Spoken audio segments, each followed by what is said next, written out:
നമ്മളിന്ന് പഠിക്കാൻ പോകുന്നത് ദേശീയ മനുഷ്യാവകാശ കമ്മീഷനെ കുറിച്ചാണ്. ആധുനിക മനുഷ്യാവകാശങ്ങളുടെ തുടക്കം എന്ന് പറയുന്നത് മാഗ്ന കാർട്ടയാണ്. UN ചാർട്ടറിനെ അടിസ്ഥാനമാക്കി ഐക്യരാഷ്ട്രസഭയുടെ പൊതുസഭ സാർവദേശീയ മനുഷ്യാവകാശ പ്രഖ്യാപനം നടത്തിയത് 1948 ഡിസംബർ 10-നാണ്. 1950 മുതൽ മനുഷ്യാവകാശ ദിനമായി ഡിസംബർ 10 ആചരിച്ചു തുടങ്ങി.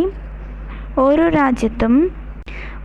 രാജ്യവും അവരവരുടെ ഭരണഘടനയിൽ ഉൾപ്പെടുത്തി പൗരന്മാർക്ക് ലഭ്യമാകേണ്ട അവകാശങ്ങളുടെ പട്ടികയാണ് അവകാശ പത്രിക എന്ന് പറയുന്നത്.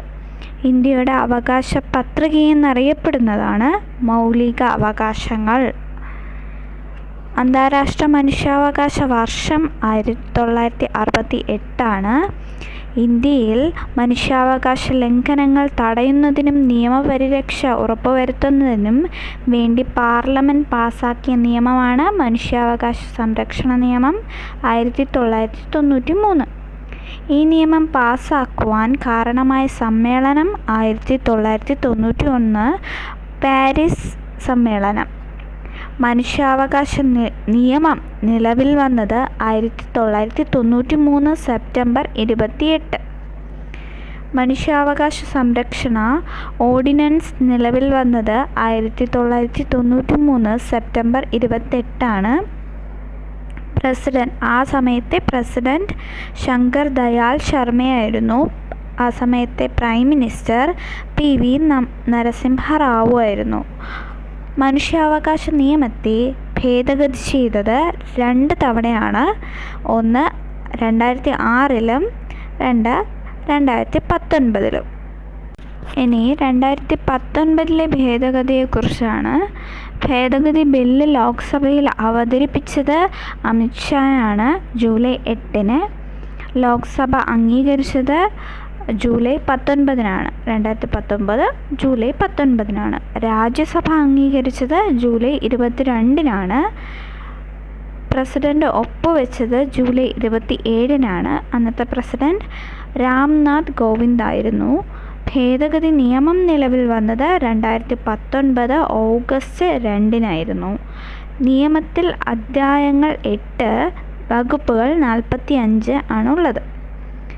മനുഷ്യാവകാശ സംരക്ഷണ നിയമത്തിൽ മനുഷ്യാവകാശം എന്നാൽ എന്താണെന്ന് നൽകിയിരിക്കുന്ന ഒരു നിർവചനമുണ്ട്. അതിങ്ങനെയാണ്: ഒരു വ്യക്തിയുടെ ജീവൻ, സ്വാതന്ത്ര്യം, സമത്വം, അന്തസ്സ് എന്നിവയുമായി ബന്ധപ്പെട്ട് ഇന്ത്യൻ ഭരണഘടന ഉറപ്പു നൽകുന്നതും അന്താരാഷ്ട്ര കരാർ പ്രകാരം പൗരന്മാർക്ക് ലഭിക്കുന്നതും ഇന്ത്യയിലെ കോടതി വഴി സ്ഥാപിച്ചു കിട്ടുന്നതുമായ അവകാശങ്ങൾ. ഇതിനെപ്പറ്റി പ്രതിപാദിക്കുന്ന വകുപ്പ് 2D ആണ്. മനുഷ്യാവകാശ സംരക്ഷണ നിയമം 1993 പ്രകാരം ഇന്ത്യയിൽ നിലവിൽ വന്നത് ദേശീയ മനുഷ്യാവകാശ കമ്മീഷൻ, സംസ്ഥാന മനുഷ്യാവകാശ കമ്മീഷൻ, മനുഷ്യാവകാശ കോടതികൾ. ഇനി ദേശീയ മനുഷ്യാവകാശ കമ്മീഷൻ നിലവിൽ വന്നത് 1993 ഒക്ടോബർ 12-നാണ്. ഇതിൽ അധ്യായം 2-ഉം വകുപ്പ് 3-ഉമാണ് ഉള്ളത്. ദേശീയ മനുഷ്യാവകാശ കമ്മീഷൻ്റെ രൂപീകരണം വകുപ്പ് 3(1)ലാണ്.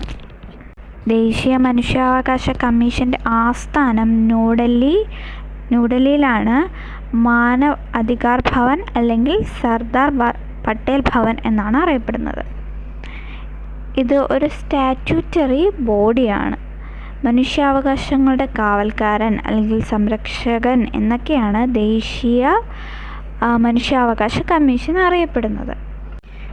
കമ്മീഷനിൽ 5 വിഭാഗങ്ങളാണുള്ളത്: നിയമവിഭാഗം, ഭരണനിർവഹണ വിഭാഗം, പരിശീലന വിഭാഗം, അന്വേഷണ വിഭാഗം, പോളിസി, റിസർച്ച്, പ്രോഗ്രാംസ് വിഭാഗം എന്നിങ്ങനെ 5 ഇതിൽ വകുപ്പ് 4-ലാണ് അംഗങ്ങളുടെ നിയമനം. അംഗങ്ങളെ നിയമിക്കുന്നത് പ്രസിഡൻ്റാണ്. ഇതിലെ അംഗങ്ങൾ എന്ന് പറയുമ്പോൾ മുഴുവൻ 6 അംഗങ്ങളാണുള്ളത്. ഒരു ചെയർപേഴ്സണും 5 അംഗങ്ങളും ഉൾപ്പെടെ മൊത്തം 6 പേരാണുള്ളത്. ഇതിൽ അംഗങ്ങളുടെ യോഗ്യത പറയുകയാണെങ്കിൽ ചെയർപേഴ്സൺ വിരമിച്ച സുപ്രീം കോടതി ചീഫ് ജസ്റ്റിസ് അല്ലെങ്കിൽ ജഡ്ജി ആയിരിക്കണം. അതിൽ ഒരംഗം എന്ന് പറയുമ്പോൾ വിരമിച്ച അല്ലെങ്കിൽ സേവനമനുഷ്ഠിക്കുന്നതോ ആയ സുപ്രീം കോടതി ജഡ്ജി ആയിരിക്കണം. അടുത്ത മറ്റൊരു അംഗം എന്ന് പറയുമ്പോൾ വിരമിച്ച അല്ലെങ്കിൽ സേവനമനുഷ്ഠിക്കുന്നതായ ഹൈക്കോടതി ചീഫ് ജസ്റ്റിസ് ആയിരിക്കണം. ഇതിൽ ബാക്കി 3 അംഗങ്ങളെന്ന് പറയുമ്പോൾ മനുഷ്യാവകാശ മേഖലയിൽ പ്രവർത്തിക്കുന്നവരും പ്രത്യേക കഴിവുള്ളവരും, അതിൽ ഒരാൾ എന്ന് പറയുമ്പോൾ വനിതയും ആയിരിക്കണം. നിയമനവുമായി ബന്ധപ്പെട്ട് ശുപാർശ കമ്മിറ്റി അംഗങ്ങൾ ആരൊക്കെയാണെന്ന് പറഞ്ഞാൽ 6 പേരാണുള്ളത്. 1 പ്രൈം മിനിസ്റ്റർ, 2 പ്രതിപക്ഷ നേതാവ്, 3 ആഭ്യന്തരമന്ത്രി, 4 സ്പീക്കർ, 5 രാജ്യസഭാ പ്രതിപക്ഷ നേതാവ്, 6 രാജ്യസഭാ ഡെപ്യൂട്ടി ചെയർമാൻ. നിയമനവുമായി ബന്ധപ്പെട്ടിരിക്കുന്നവർ ശുപാർശ കമ്മിറ്റി അംഗങ്ങളും പ്രസിഡന്റുമാണ്. സേവനമനുഷ്ഠിക്കുന്ന സുപ്രീം കോടതി ജഡ്ജ് അല്ലെങ്കിൽ ഹൈക്കോടതി ചീഫ് ജസ്റ്റിസിനെയോ അംഗമായി നാമനിർദ്ദേശം ചെയ്യണമെങ്കിൽ സുപ്രീം കോടതി ചീഫ് ജസ്റ്റിസിൻ്റെ അനുവാദം ആവശ്യമാണ്.